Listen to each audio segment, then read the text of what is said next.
मालकपुर गांव की बात है कि यहाँ पे एक राजू नाम का लड़का रहता था। जो इस गांव के सेठ थे रमेश जी, उनके पास ये काम करता था। रमेश जी जब सोते तो उनसे पाँव भी दबवाते थे और उनसे घर का काम भी करवाते थे और खेतों का काम भी राजू ही देखता था। राजू काफ़ी मेहनती लड़का था और रात को पाँव भी दबाता था, लेकिन अगर कोई गलती हो जाए राजू से तो रमेश उसको काफ़ी मारता था। रमेश बहुत निर्दयी हो गया था उसके लिए। ये सोचकर राजू काफ़ी परेशान रहता था और उसको खाना भी एक ही टाइम मिलता था अगर उससे कोई गलती हो जाए। राजू बहुत ही साफ दिल वाला लड़का था। वह सोचता कि मैं सारा दिन तो काम में लगा रहता हूँ, लेकिन फिर भी मुझे खाना नहीं देते। एक दिन उसके मन में आया कि मैं इस नरक भरी ज़िंदगी से कैसे निकलूं। वह सोचता है कि क्यों ना मैं ये घर छोड़ के ही चला जाऊं, क्योंकि ना तो ये मुझे पैसे देते हैं और ना ही मुझे खाना। वह रात को ही वहाँ से निकल गया। वह 2 दिन तक चलता गया, पैदल चलता गया। उसको ये डर था कि अगर रमेश सेठ ने उनको देख लिया तो वो उनको बहुत मारेंगे, इसलिए वो रुका नहीं, ना ही उसने कुछ खाया पिया, बस वो चलता ही गया। आगे जाकर वो देखता है कि एक गांव में काफ़ी सारे लोग खड़े हैं और काफ़ी सजावट भी की हुई है घर की। वो सोचता है कि शायद यहाँ पे कोई मनोरंजन का काम हो रहा है, लेकिन जैसे भी वो नज़दीक गया उसको पता चला कि यहाँ पे कोई शादी हो रही है। राजू बहुत ही भूखा था, इसलिए वह उनके पास चला गया कि शायद उनको कुछ खाने के लिए मिल जाए। राजू बहुत ही भोला भाला था, लेकिन जैसे भी वो पास जाने लगता है, दूसरी साइड पे एक लड़का जो सजा हुआ था वो लेटा हुआ था, बेहोश की हालत में था। वह सोचता है और किसी को आवाज़ लगाता है कि ये कौन है भाई, इसको यहाँ पे किसने लेटाया है। तो इतने में एक बूढ़ा आदमी आता है और उनके सामने हाथ जोड़ता है। राजू पूछता है कि साहब ये कौन है। आदमी उसको बोलता है कि तुम यहाँ बाराती तो नहीं हो, मैं तो सभी को जानता हूँ, तुम कौन हो, तुम यहाँ पे क्यों आए। वह बोलता है कि मैं तो एक साधारण सा व्यक्ति हूँ जो 2 दिन से भूखा है। भूख के कारण मैं यहाँ शादी वाले माहौल में आ गया कि शायद कुछ खाने को मिल जाए। सेठ जी ने कहा कि तुम्हें खाने के लिए तो मिल जाएगा, लेकिन तुम्हें मेरी एक सहायता करनी पड़ेगी। राजू बोला वो क्या। जो वो सेठ बोले कि जो ये बेटा पड़ा हुआ है आदमी, ये मेरा बेटा ही है। मैं इसकी बारात लेकर यहाँ पे आया था, लेकिन इसको एक बीमारी है, वो मिर्गी के इसको दौरे पड़ते हैं, तो इस कारण ये 4-5 घंटे ऐसे ही बेहोश रहता है। तो तुम मेरी हेल्प करो कि इसकी जगह तुम दूल्हा बन जाओ, नहीं तो मेरी बहुत बेइज्जती होगी और लड़की भी मना कर देगी। इसके लिए मैं तुम्हें काफ़ी सारा सोना दूंगा। और राजू ने कहा नहीं नहीं, मैं ऐसा पाप नहीं कर सकता, किसी के साथ फेरी नहीं ले सकता, उसका हक तो इसी आपके बेटे का ही है।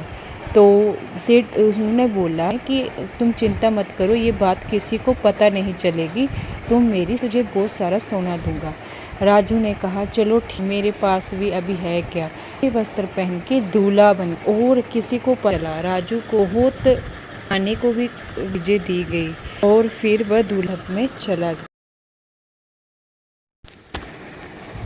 लड़की के पिता ने लड़के के पिता से कहा कि हमारे जो बच्चे हैं इनकी कुंडली में कोई दोष है, पहले इन दोनों को पूजा करनी पड़ेगी, तभी इन दोनों की शादी होगी। दोनों को भेज दिया गया और बैठकर पूजा करने लगे। इतने में राजू बोला कि मुझे तो बहुत भूख लगी है, किसी ने मुझे खाने को भी नहीं पूछा, और इतना कहकर उसने अपना सेहरा उतार दिया। और जो लता थी जो साथ में बैठी हुई थी लड़की, वो बोली आप भूखे हो क्या, आपको कुछ खाने को नहीं दिया गया, मेरे पिताजी ने तो इतना सामान भेजा था। राजू बोला नहीं, वो बात नहीं है, सारी शादी की तैयारियों में लगे हुए थे, किसी ने मुझे कुछ खाने को नहीं दिया। तो लड़की जो लता थी वो बोली कि पति से बढ़कर और देवता और कौन हो सकता है, इसलिए जो भी वो प्रसाद में लेकर आई थी उसने सारा ही राजू को खाने को दे दिया। अब राजू बोला कि अब मैं ठीक हूँ, अब मेरे पेट में कुछ चला गया, अब मुझे कुछ सहानुभूति है। तो दोनों ने फिर मिलकर पूजा की। पूजा के बाद उनकी शादी हो गई। फिर रात को बारात वहीं पर ही रुकी। तो उसके बाद राजू और लता ने एक दूसरे को बहुत ही सादगी भरी निगाहों से देखा। उसके बाद दोनों ही वहाँ से चले गए। और इसके बाद उनकी शादी के बाद जब सुबह हुई तो राजू ने सेठ जी से कहा कि अब मैं चलता हूँ, मेरा तो काम हो गया। सेठ जी ने उसको 50 मुद्राएं सोने की दी और कहा कि तुम इस गांव से दूर चले जाओ और तुम्हारा बहुत बहुत शुक्रिया, अब तुम्हारा काम हो गया है। राजू बोला राजू ने कहा कि हाँ, इतना सोना तो मैंने ज़िंदगी भर में नहीं देखा। उसने अपना सोना लिया और वो दूसरे गांव की तरफ बढ़ गया सुबह सुबह ही, कि ताकि उसको कोई देखे नहीं। तो उसके बाद राजू ने सोचा कि ना मैं अब इसके आगे वाले गांव में चलता हूँ। और सुबह हुई तो बारात के जाने की तैयारी हो रही थी। इतने में सेठ और उसका बेटा वहाँ पे आया। सेठ ने बोला कि अब आप लड़की की विदाई कर दीजिए, क्योंकि समय बहुत हो चुका है और हमें अभी निकलना चाहिए। और इतने में लड़की का पिता बोलता है, ठीक है, अभी हम विदाई के लिए लड़की को ले आते हैं। जब वो कमरे में गया तो उस लड़की की माँ और लड़की लता रो रही थी। तो लड़की ने सारी बात अपने पिताजी को बताई कि जिसके साथ उसकी शादी हुई है और पूजा की थी, ये वो लड़का नहीं है। उसके पिता को गुस्सा आया और वो बाहर जाकर सेठ के पास गया।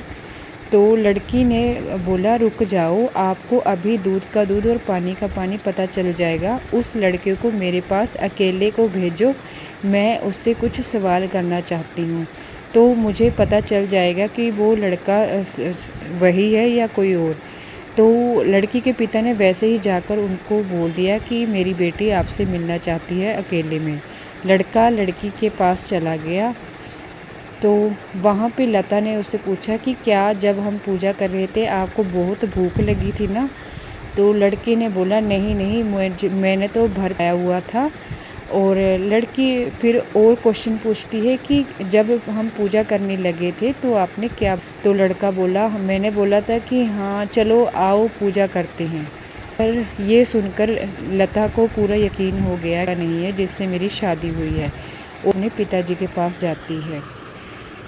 जब पिताजी के पास गई, बात बताई, मैंने सोचा ये तो हमारे साथ शादी हुई है और की विदाई कहीं और। तो उसके पिता लड़के की कि आपका किया है, किसी और से करवाई, हम विदाई किससे हैं? हाथ जोड़ लेता आ जाता है। फिर होता है परेशान हो जाती, चक्कर आने लगी का दौरा पड़ोस हो जाता है। फिकर वो आप यहाँ से चले जाओ, अपनी बेटी मैं कर दूंगा, आप बड़ी बात। सेठ घर आ जाता। इधर लता, मेरा पति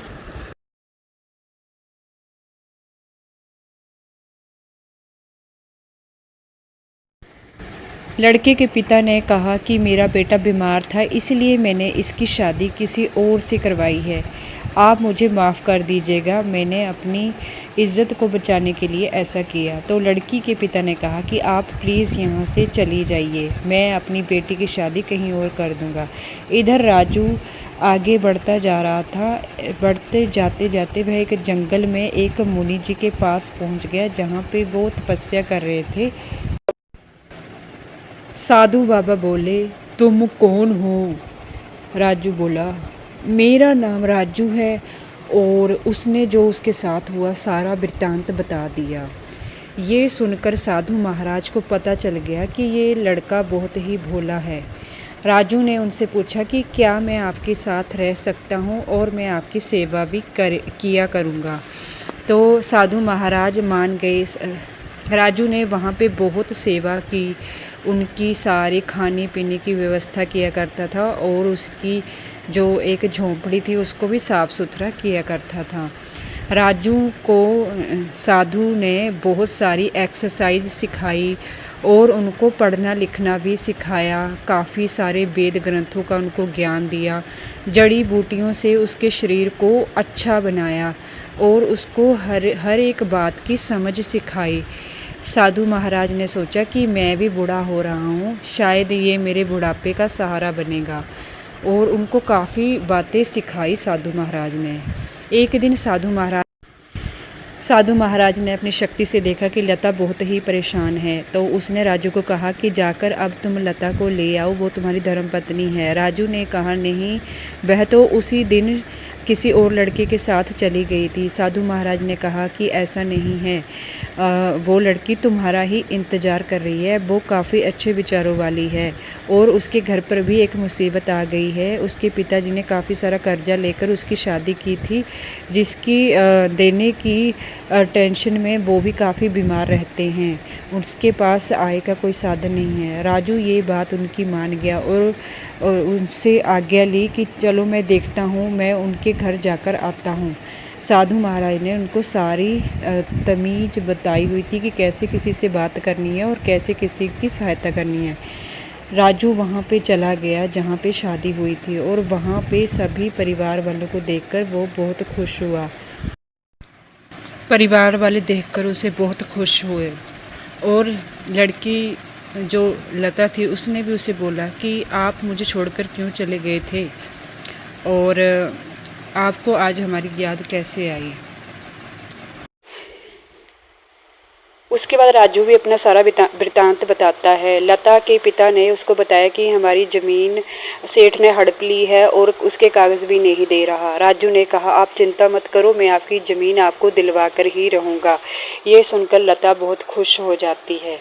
राजू सेठ के पास जाता है और उसको राहगीरी बताता है कि मैं एक राहगीर हूँ और मुझे रात रहने के लिए आपका कोई कमरा मिल सकता है क्या? मैं उसके बदले आपको 10 सोने के सिक्के दूंगा।